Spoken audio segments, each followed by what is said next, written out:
una primera cita. Oye, ¿tú cuántas deudas tenés? Te aseguro que no vaya a tener una segunda cita. Te lo firmo. ¿Es realmente justo el pago 50-50? ¿Cómo se proyecta económicamente una vida a dos? Santiago Alaman es emprendedor, profesor universitario y uno de los grandes referentes del desarrollo personal en Chile y América Latina. Cuando uno piensa en sus deudas, uno ve un monstruo gigante. Pero hasta que prende la luz y te das cuenta que, oye, no, en verdad no era tan gigante. Tras más de una década formando a las nuevas generaciones en innovación, hoy utiliza todos sus conocimientos para enseñar a la gente en internet sobre crecimiento, mentalidad y finanzas.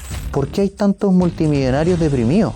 No tiene sentido. ¿Cuántas veces han visto ustedes hijos de personas excesivamente exitosas que son flojos, que no trabajan, que no se esfuerzan? Si tú sientes que esto es justo, independiente de que no pagues el 50-50, vas a dormir tranquilo. Cuando yo tenía 11 años, mi padre nos abandonó. Nunca más lo vi. Y cuando yo tenía 19 años, mi mamá se murió. Y yo me quedé sin techo. Y me quedé sin papá y sin mamá en mi vida.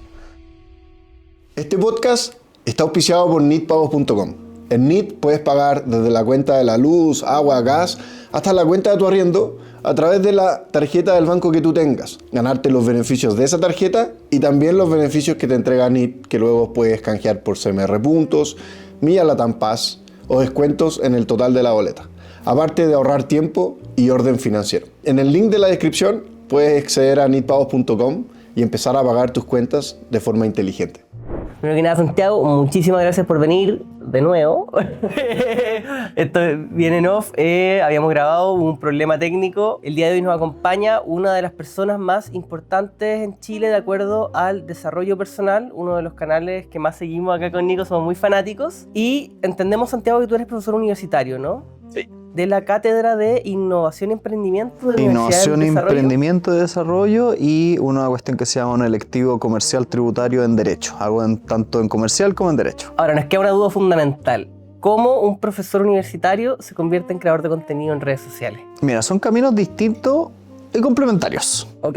Tienen como historias distintas, pero en el fondo tienen la misma raíz. Yo cuando era chico, cuando estaba recién en la universidad, una de las cosas o los proyectos que quise crear era un proyecto social que ayudaba a gente de escasos recursos de Centro de Santiago a entrar a la universidad.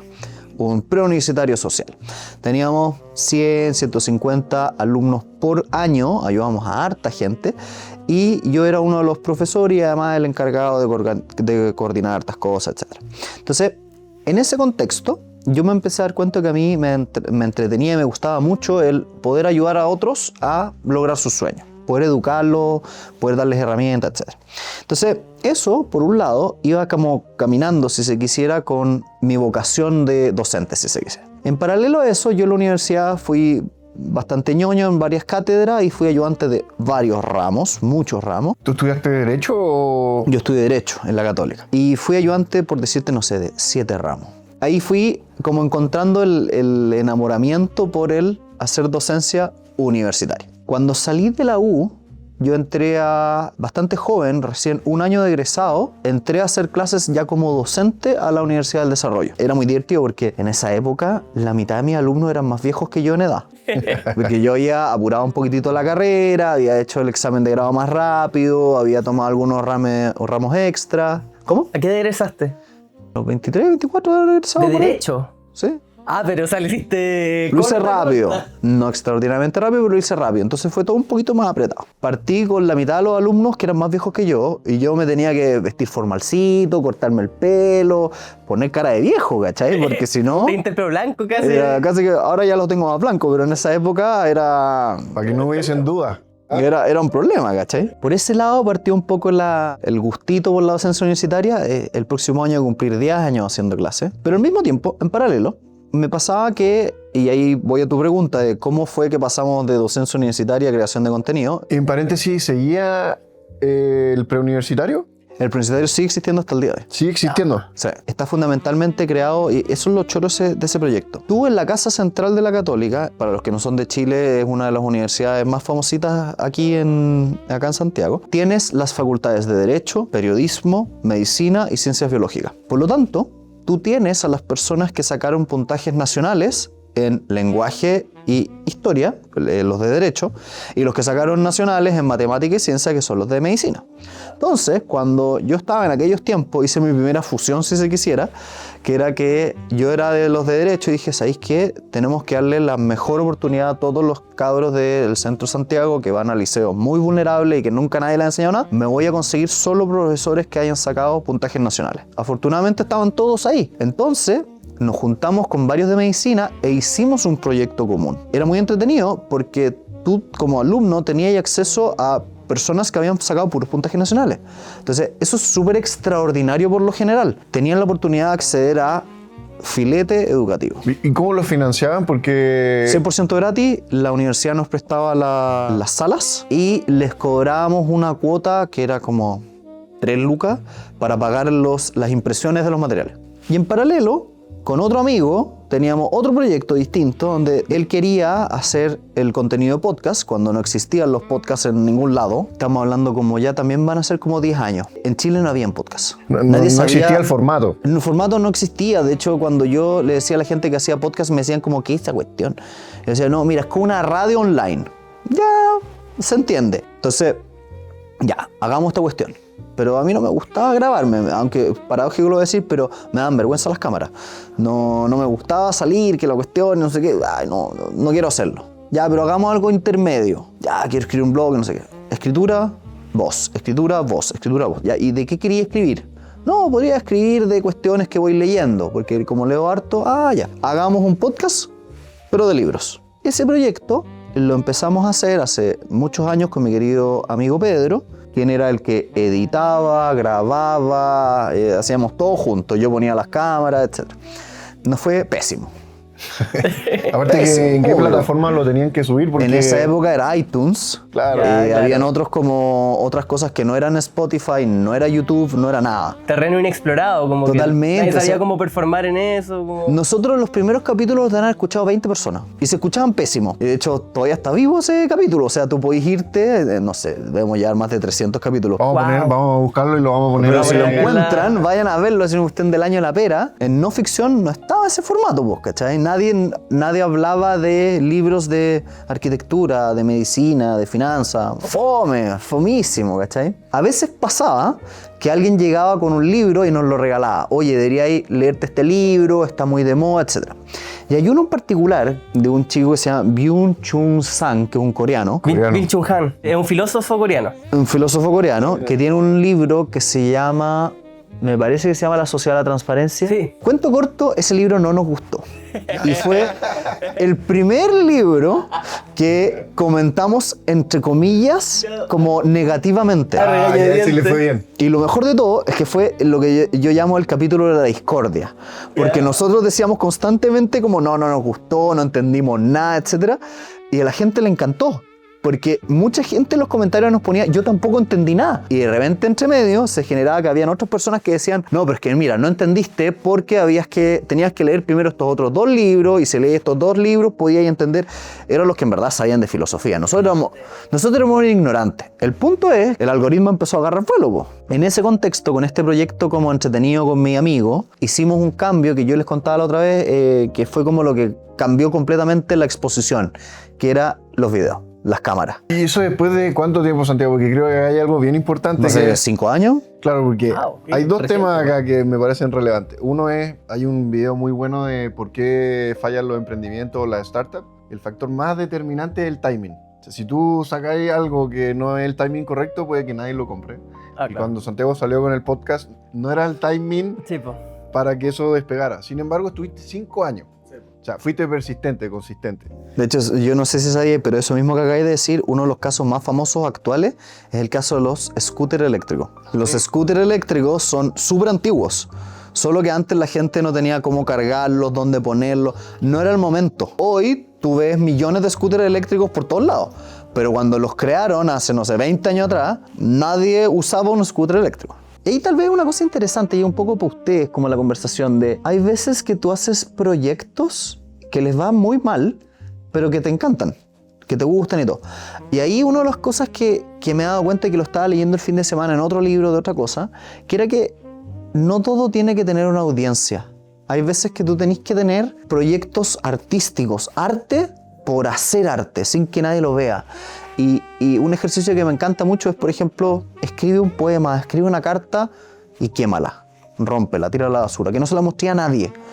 Pero ese tipo de proyectos son súper entretenidos porque tú le ponís tu corazón a una cuestión cuando sabís que nadie lo va a ver. Porque tú sabís, estáis protegidos. Entonces, cuando yo hice este podcast, yo lo hacía y lo hicimos todos esos años porque para nosotros era una excusa para juntarnos a conversar con los amigos. Sin embargo, hace 3 años atrás hice 2 cambios. Primero, me pasé a video. Contraté ahí una agencia que me ayudó sacando videos, tirándolo a las redes sociales y eso un poco lo hizo explotar. Al final del día el formato Reel o TikTok o lo que sea explotó mucho. Y por el otro lado nos dimos cuenta que tú lo que querías era entregar valor. Oye, yo haciendo clases entrego educación 1 a 1, pero también en las redes sociales yo hago más o menos lo mismo. Por ejemplo, hace 2-3 semanas atrás saqué un carrusel que me demoré harto rato en armar, que era un análisis sobre créditos inteligentes automotrices. La típica el crédito que tú vas pagando un arriendo, pues puedes cambiar el auto, no cambiarlo, esta lógica. Y me demoré harto rato armándolo. Y le fue súper bien porque la gente como que lo miró y dijo, ahora lo entiendo, ahora cacho los costos, vale la pena, no vale la pena, etc. El punto es que esas 2 vertientes buscan lo mismo, buscan ayudar a las personas con distintos ángulos, etc. Entonces, mis redes sociales hoy, por su gran mayoría, son educacionales, porque eso es lo que busco, entregarle a las personas herramientas para que cumplan sus sueños. Pero, ¿cómo vais encontrando? Porque en este caso tú decidiste hacer este carrusel de si conviene arrendar o comprar un auto. Pero es un tema que tú decidiste hacer o la audiencia te lo fue pidiendo y lo viste en los comentarios, lo sacaste de ahí. Y esa es la primera pregunta. Y la segunda, hemos escuchado harto que estás hablando de finanzas en pareja. ¿Cómo llegaste a ese tema en particular? Respecto a la primera, cuando tú estás muy presente en redes sociales, después de un tiempo se te acaban los temas. ¿Qué tanto podía hablar de finanzas personales 5 años? Es grande el nicho, pero no es infinito. O que te repites. Entonces, hay varias estrategias para abordar ese problema. La primera estrategia es, yo voy a crear piezas de contenido que se pueden leer, ver o escuchar en 5 años más. Segunda estrategia, contingencia. SpaceX salió el viernes pasado a la bolsa y cómo se está moviendo esa acción. ¿Compraste? No comprado. Puedes ver mi carrusel de por qué no lo hice. Ah, ya, muy bien. Ahí. Entonces, tenía esos dos caminos. En esos 2 caminos tienes formas para sacar ideas. En el camino Evergreen, tú tienes que buscar lo que yo llamo los eternos clásicos. Pregunta, las deudas, ¿desde cuándo es un tema que se está conversando? Desde la antigüedad. ¿Tú sabías que hay libros, muy interesante, hay libros griegos del 500 a.C. que explican la forma de tratar las deudas de un hogar? Las mismas malditas estrategias que usamos hoy se estaban discutiendo hace 2500 años atrás. Hay libros indios que hablan de lo mismo. En otras palabras, hay eternos clásicos. Hay temas que te duelen hoy y le van a doler a todas las personas en 50 años más, 100 años más. Siempre nos va a doler. Por el otro lado, tú también puedes usar lo que el algoritmo te entrega. La forma de ver lo que le va bien muchas veces es ver a lo que ya le fue bien a otras personas. Growth hacking se llama eso, o hacking de crecimiento. Ves lo que el resto ha crecido y lo aplicas en tu canal. Ahí, ya pasando ya a tu segunda pregunta de cómo demonios llegué a Finanzas en Pareja, no fue a través de las redes sociales. No es que yo haya visto particularmente que todo el mundo me decía, oye, quiero podcast o libros o post de Finanzas en Pareja. Lo que yo sí empecé a ver era en mi círculo más inmediato, que había mucha gente, sobre todo de la edad de mi hermana chica, que se estaba yendo a vivir con la pareja y me decían, oye, ¿tenía algún curso? Oye, ¿qué hago con esta cuestión? ¿Cómo me divido la plata? ¿Cómo lo logro? Y yo decía, bueno, si bien no soy muy viejo, no tengo 50, 60 años y no tengo 30 años de matrimonio, sí ya llevo con mi pareja más o menos 10, nos va súper bien financieramente.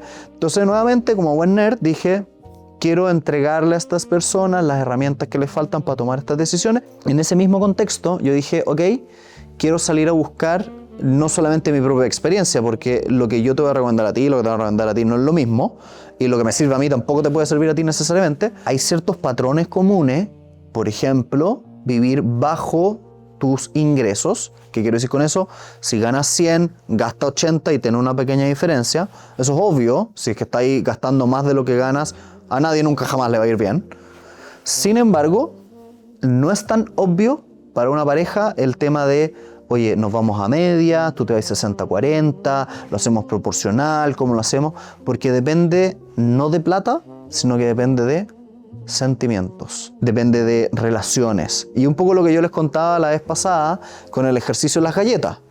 El ejercicio de las galletas es muy ilustrativo para mostrarte que las finanzas y las personas no son necesariamente lo mismo. Los que escucharon las galletas 2 veces. Eso. Pero ya se te olvidó, man. Así que repitamos. Sí, por favor. Pero es muy bueno el ejercicio de las galletas, pues, porque si yo hubiera venido, hubiera entrado por esa escalerita, me hubiera puesto acá y hubiera dicho, traje un bol de galletas que cociné en mi casa, saquen las que ustedes quieran, las traje para compartir, probablemente tú te sacarías una galleta. No, Nacho se la saca toda. Bueno, Nacho se puede sacar más. Puedes sacar una galletita, va a esperar que los otros coman, antes de sacar una segunda, etc. Sin embargo, si yo llego con el mismo bowl de galletas y les digo, chiquillos, estoy con una pyme donde estoy vendiendo galletas, tú probablemente podrías decir, oh, yo tengo un cumpleaños hoy día de la noche, quiero llevar galletas, te las compro todas. Es súper paradójico porque es el mismo bowl de galletas y en un caso tú sacas de 1, 2, 3. En el otro caso vas y te las llevas todas. ¿Por qué cambió? Porque yo le puse un precio. Porque yo le metí un número a la situación. En la primera situación donde yo te ofrezco socialmente algo, tú estás pensando en qué van a pensar los otros, qué van a pensar mis amigos, las chicas que están detrás de las cámaras, ellas tal vez puede que también quieran sacar. Por el otro lado, cuando yo puse los números, tú le pusiste un precio a la interacción social. Y como le pusiste un precio a la interacción social, ya no te da vergüenza que el otro no reciba nada, porque tiene un número. Y lo mismo pasa en las parejas. En las parejas, cuando tu relación y tu conversación de la plata parte desde la plata y no desde lo que sentimos, los proyectos que queremos, los miedos, los límites que tenemos, la relación pasa a una relación numérica. Y ahí tu comportamiento pasa a llevar al otro. Porque que en esta sala tú te lleves todas las galletas en una bolsita porque las compraste, puede que no te haga sentir mal a ti. Sin embargo, si es que ustedes son pareja y tú te das cuenta que el otro se llevó todo y no te compartió nada, sí te va a pasar a llevar. Entonces un poco hay que recordar que las parejas parten desde esos otros lados. Y de hecho por eso en el curso que yo armé, que invitados ahí los chicos supongo pondrán algún link, invitados a verlo, parte importante es cómo tener una buena relación y cómo tener una buena conversación sobre plata. Acá hay otro caso que tal vez no lo conté la vez pasada, así que esto puede ser novedoso para usted, que es el caso de los jardines infantiles. Los jardines infantiles son una necesidad para los papás que trabajan. Por lo general, tú tenés tu cabro, lo vas a dejar al jardín infantil, te vas a trabajar, vas cuando termináis y te lo llevas, ¿sí? Sin embargo, uno de los grandes problemas que tienen los jardines infantiles es que tienen que contratar a parvularias. Y esas parvularias se les paga un sueldo por su jornada.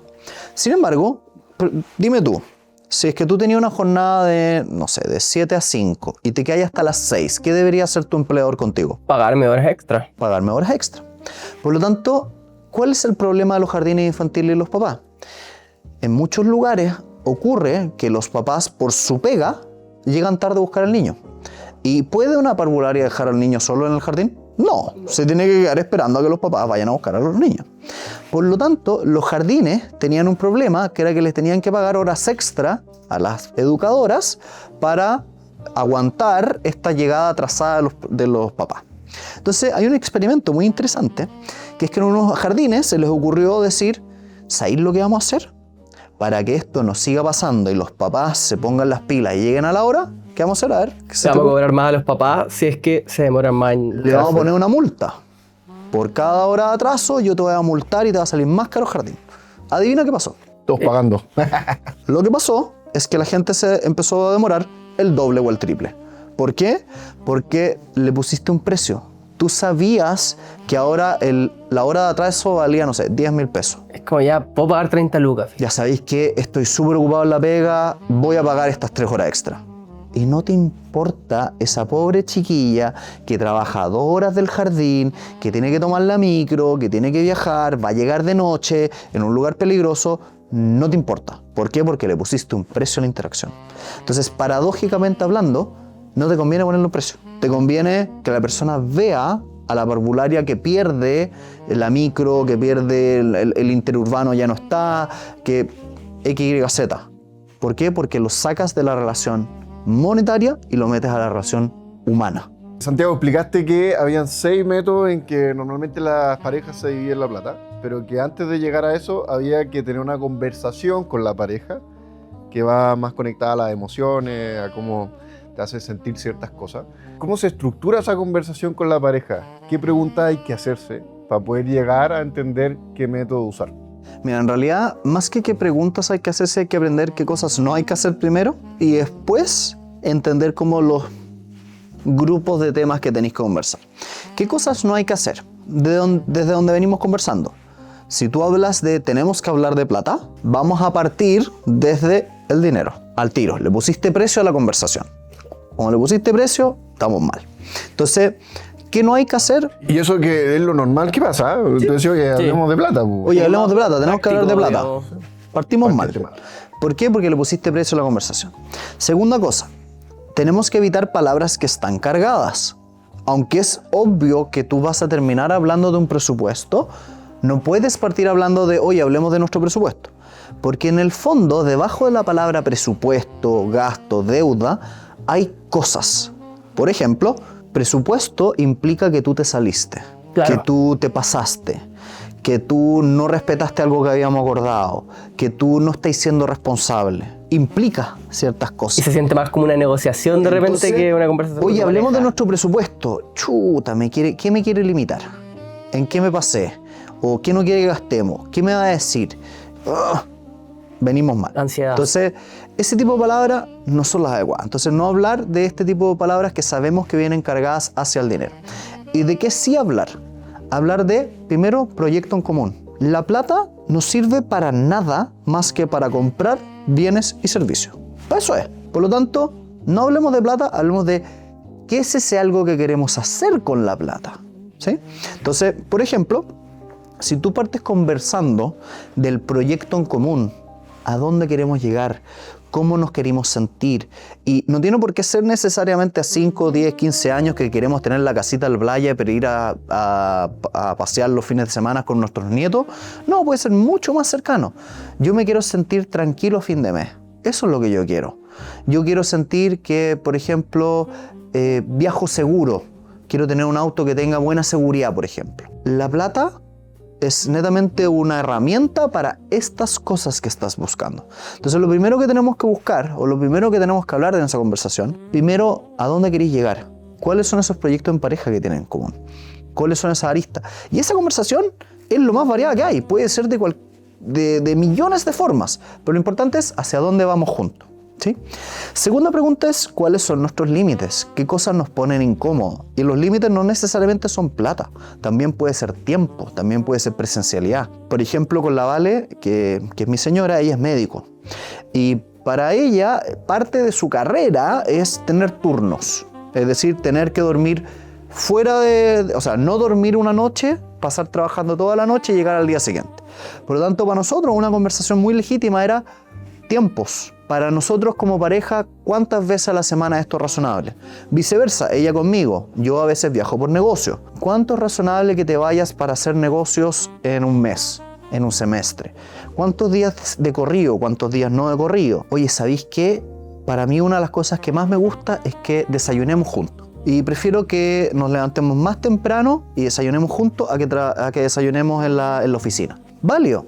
Presencialidad, el estar físicamente juntos. Entonces, si tú te fijáis, partes desde tus sueños, vas hacia tus límites y después puedes ir ya trabajando otras cosas como más prácticas, como desde dónde partimos.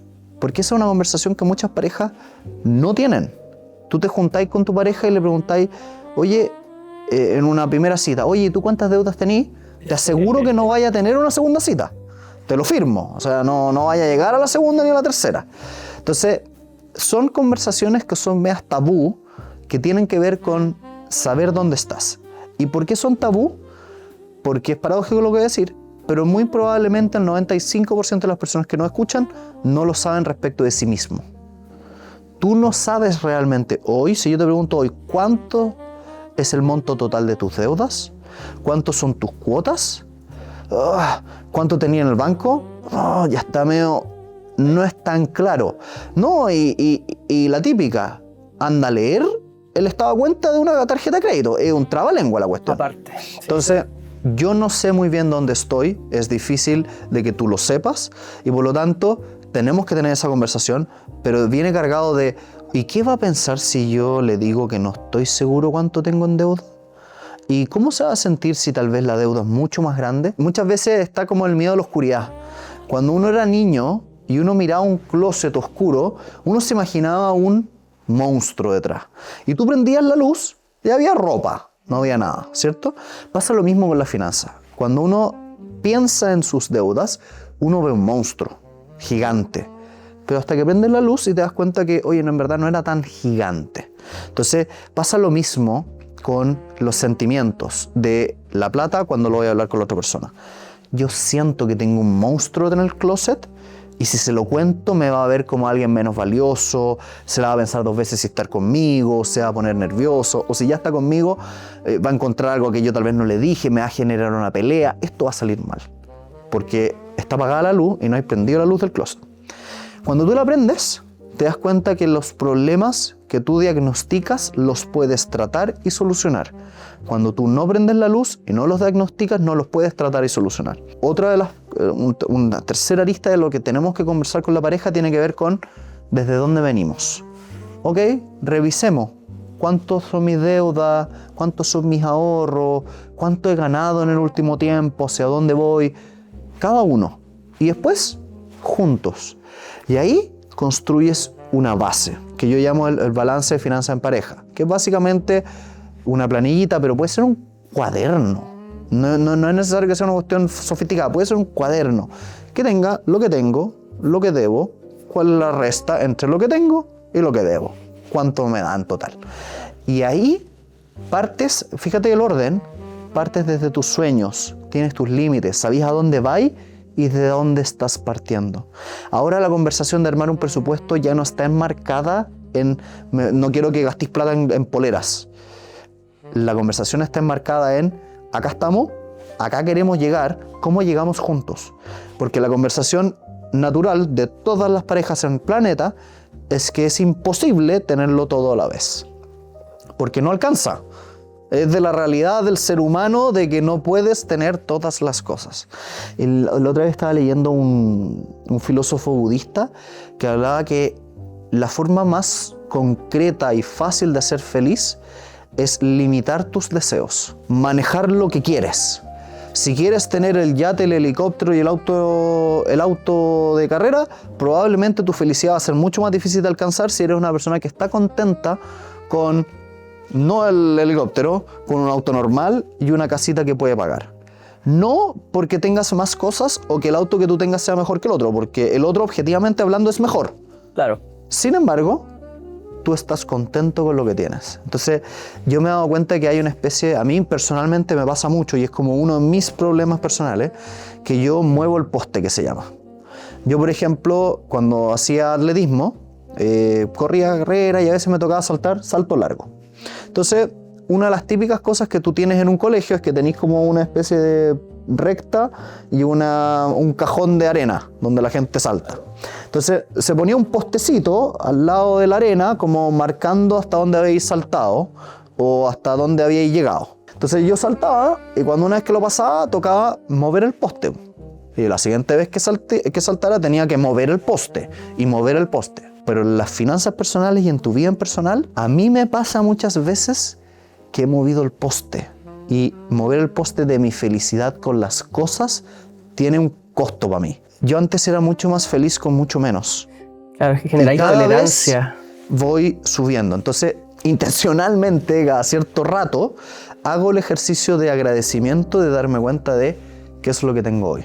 Cuáles son los privilegios que he logrado, las cosas que he alcanzado. O sea, sin ir más lejos.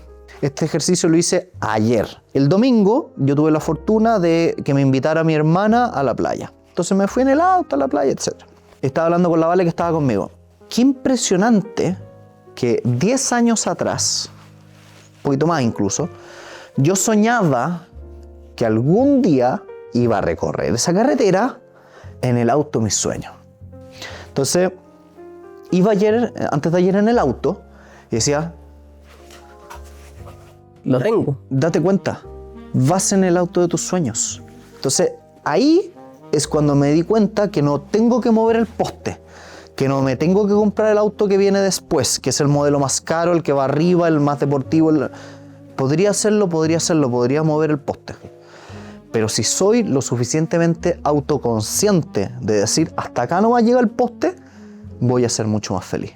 Esas son un poquitito las cosas que también hay que aprender a hacer, que tienen que ver con las parejas. Las parejas, es muy típico que tú probablemente con tu señora estés pensando como, oye, en 10 años más a mí me gustaría tener esta otra cosa. ¿Por qué es tan raro pensar en 10 años más quiero tener lo mismo que tengo hoy? ¿Te das cuenta que eso es algo que nunca hemos dicho? ¿Algo que nunca está en la cabeza? Quizá igual ahí falta una pregunta, porque tú en las preguntas que hiciste en pareja había una que era la visión en conjunto, la limitación, pero no hay ninguna del piso. ¿Y qué pasa si en la mitad de la ruta estamos bien? Y como que tú tenés como un palo que seteáis y que con eso tenés un piso y todo lo demás es un bono. Es ganancia, digamos. Y entonces, si eres una persona ambiciosa y querís seguir moviendo el poste, pero igual tenías ese piso que fijaste en conjunto y que te debería dejar estar en constante felicidad. ¿Qué opináis sobre ese punto de tú preguntarte a ti mismo con qué puedo quedarme y estar ok? Y que caché que esa es una pregunta que me he hecho varias veces y que te puedo responder con estudios. ¿Qué quiero decirte con eso? La plata no te hace igualmente feliz. Los mismos $10, 10.000 pesos, no te hacen igualmente feliz en dos circunstancias distintas. Déjame darte dos ejemplos. Si tú estás viviendo en la calle y yo te paso un billete de 20.000 pesos, ¿cuánta felicidad te da? No, es como el agua en el desierto. Gigante, ¿no es cierto? En cambio, si yo te doy plata cuando eres un millonario y te doy un billete de 20.000 pesos, ¿te hace más feliz? Pero Sí. quizás me hace feliz el efecto de solo, no la plata en sí misma, pero el desarrollo de ganarme esos 20. Entonces, lo interesante es que esto lo medio. ¿Cuánto más feliz te hace cada dólar adicional o cada peso adicional? Este es un estudio gringo, por lo tanto hay que pasarlo al mundo latinoamericano, pero se habla de los $75.000. ¿Qué quiere decir eso? Que la felicidad que tú vas recibiendo por cada dólar extra va creciendo exponencialmente hasta llegar más o menos a los $75.000 y después empieza a mantenerse más o menos estable. En otras palabras, pasar de ganar, por ejemplo, para chilenizarlo, tiremos los números a la mitad. En un año, si tú, así pasando el dólar a 1.000 pesos, de 75 millones de pesos en el año, pasando 35 millones de pesos en el año, o algo así, como 2,8 millones o 3 millones de pesos mensuales, si tú pasas de ganar un sueldo de 1 millón a 1,5 millones, eso te hace muy feliz. Claro. Pero pasar de 3 millones a 3,5 millones no te hace igualmente feliz. Y pasar de 10 millones a 10,5 millones probablemente ya ni lo sentí. Entonces, un poco la lógica de lo mismo es que el dinero te va haciendo efectivamente más feliz, pero hasta un cierto punto. ¿Te hace más feliz? Sí, por supuesto, pero no en la misma dimensión que antes. Entonces, el tema de mover el poste tiene que ver con eso, con que la gran mayoría de las personas en Chile y en el mundo no están en el tope, no están en los 3 millones, están lejos de eso. Por lo tanto, su experiencia de toda su vida es que si tú mueves el poste y vas ganando más y ganando más, te hace más feliz. Eso es objetivo y es real. Pero lo que la gente no ve es que ¿por qué hay tantos multimillonarios deprimidos? No tiene sentido. Yo cada vez que gano 500,000 pesos más al mes, soy tanto más feliz. ¿Cómo este desgraciado que se compró un yate no está feliz? No lo entiendo. Bueno, porque tú estás extrapolando tu sentimiento, tu vivencia a otro contexto donde se te está olvidando que esa felicidad no sube exponencialmente. Entonces, yo he visto paradójicamente, y aquí podemos entrar a otro tema que es muy interesante, que muchas veces tú tienes papás que le dan a los hijos todo lo habido y por haber. Le dan todos los privilegios. Yo lo he visto a veces en algunos alumnos míos que llegan en unos autos más ricos que el mío. Yo lo miro y digo, esto no tiene sentido. ¿Por qué le estáis dando ese auto a ese niño? ¿No se lo ganó? Sin embargo, ese niño le empiezas a generar un problema que él no lo sabe. Que es que no aprecia el dinero, no lo siente, no lo hace feliz y por lo tanto no se esfuerza. ¿Cuántas veces han visto ustedes hijos de personas excesivamente exitosas que les dieron toda la vida, que son flojos, que no trabajan, que no se esfuerzan? Bueno, entre muchas cosas, uno de todos esos elementos es porque les dieron todo. El no darle hambre a una persona, ganas de lograr las cosas, no hace que se mueva, que no hace que busque la presa, que salga a recolectar la comida. Por lo tanto, nos tiramos para abajo. Y aquí, nuevamente, volviendo a las parejas, también una conversación muy interesante es ¿hasta dónde le queréis dar a tus hijos? Y no es obvio darles todo, porque la cosa natural es que yo le quiero dar todo lo que yo no recibí a mis hijos. Eso es lo que todos los papás te van a decir. Sin embargo, si haces eso, puede que les estés haciendo un desfavor, porque puede ser que les estés atrofiando ciertas capacidades o ciertas cosas que ellos tienen que tener. Bueno, de hecho, volviendo a la metáfora que daba delante Santiago sobre la comida, a lo mejor, no sé, 100 años en América Latina o en Europa, una persona, si tú le das toda la comida que podía, súper bien, porque había hambre. Pero si una persona ahora tú en Estados Unidos le das toda la comida que podías, le causáis obesidad, pues, o sea, en el fondo la solución termina siendo el problema. A mí me encanta ese ejemplo que acabáis de dar porque hazte la siguiente pregunta. Imagínate que por esas casualidades raras, maravillosas de la vida, tienes una cajita que es una máquina del tiempo. Tú la pones, te viajas a la Edad Media y de repente te enfrentas a una persona común y corriente de la Edad Media. ¿Qué opinaría una persona que tú le digas que el problema de la modernidad es que te sobra comida a tal nivel que la gran mayoría de la población de este país está con sobrepeso? ¿Qué te diría? Como, ¿qué pasó? Este es el mundo perfecto. Happy problem. Este es el mundo perfecto, lo logramos, el ser humano llegó al cielo. Paradójicamente no, nos pasamos para el otro lado.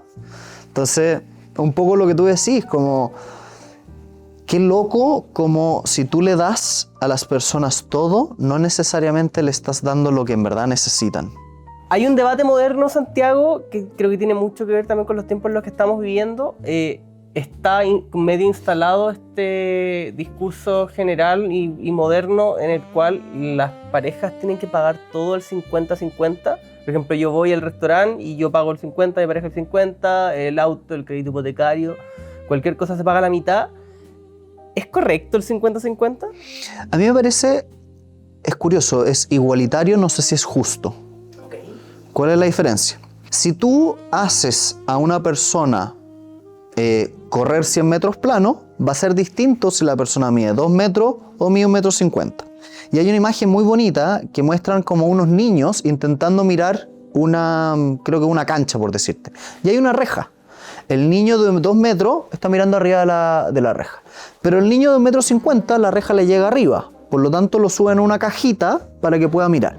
Entonces, si queremos ser igualitarios, a nadie le vamos a poner una cajita.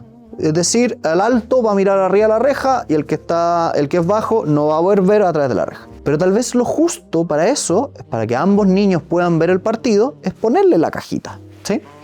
Este argumento se usa mucho en política en general para argumentar o justificar que tú tienes que ayudar socialmente a los menos favorecidos, tenés que subsidiarlos. Sin embargo, volviendo a la pregunta original del 50-50, ¿es igualitario que ambos paguen? Es igualitario. Y muchas veces es justo, pero en muchos otros casos tal vez no lo es. ¿Y por qué? Porque puede ser que las personas vienen desde distintas alturas en la analogía de la rejita. Hay personas que vienen desde un lugar y hay personas que vienen desde otro. Hay personas que ganan más plata, hay personas que ganan menos plata. Entonces, no es si esto es igualitario o es justo, es ¿qué es lo que te hace sentir a ti cómodo y tranquilo?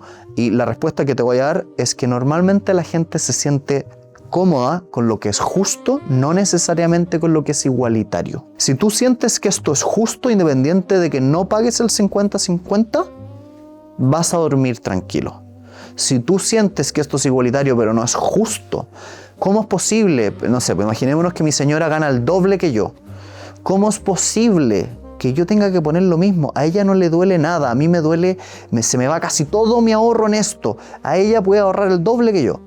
No lo siento justo, es igualitario, no lo siento justo. La conversación puede ser justo o igualitario para un presupuesto de un hogar, para quien paga la cuenta, la luz, etc.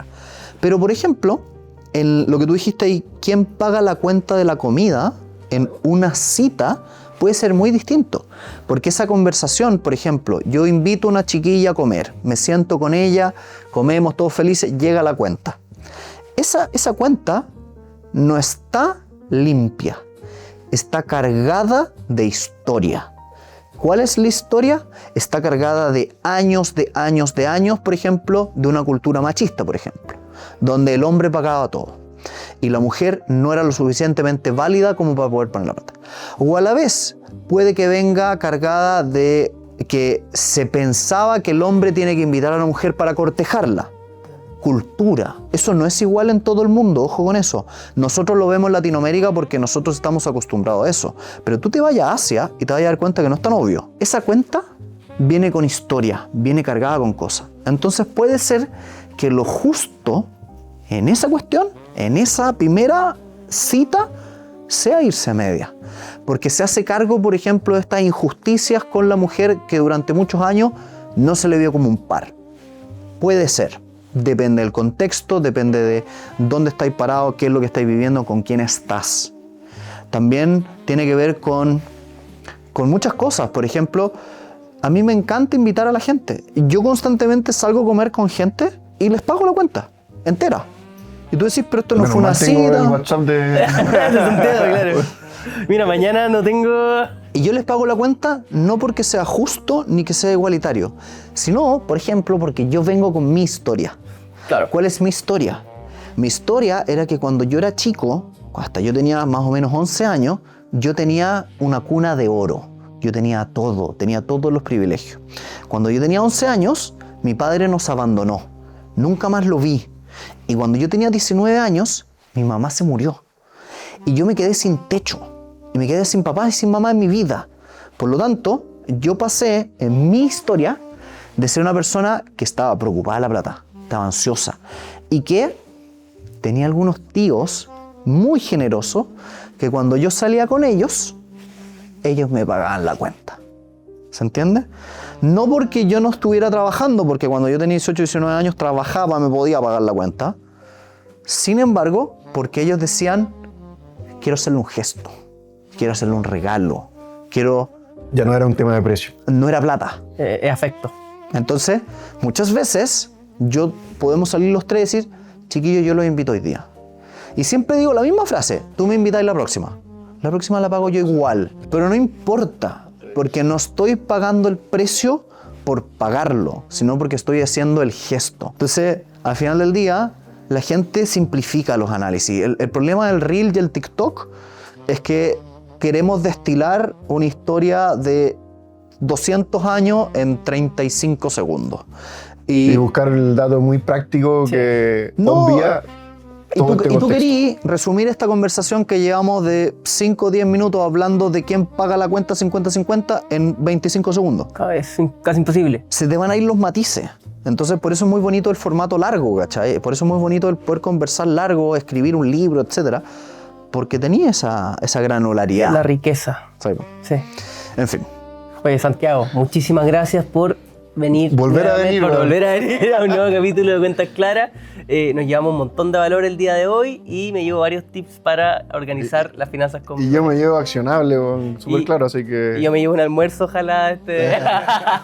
Gracias a las chiquillas que están detrás de las cámaras y sobre todo a todos ustedes por habernos escuchado en este podcast el día de hoy.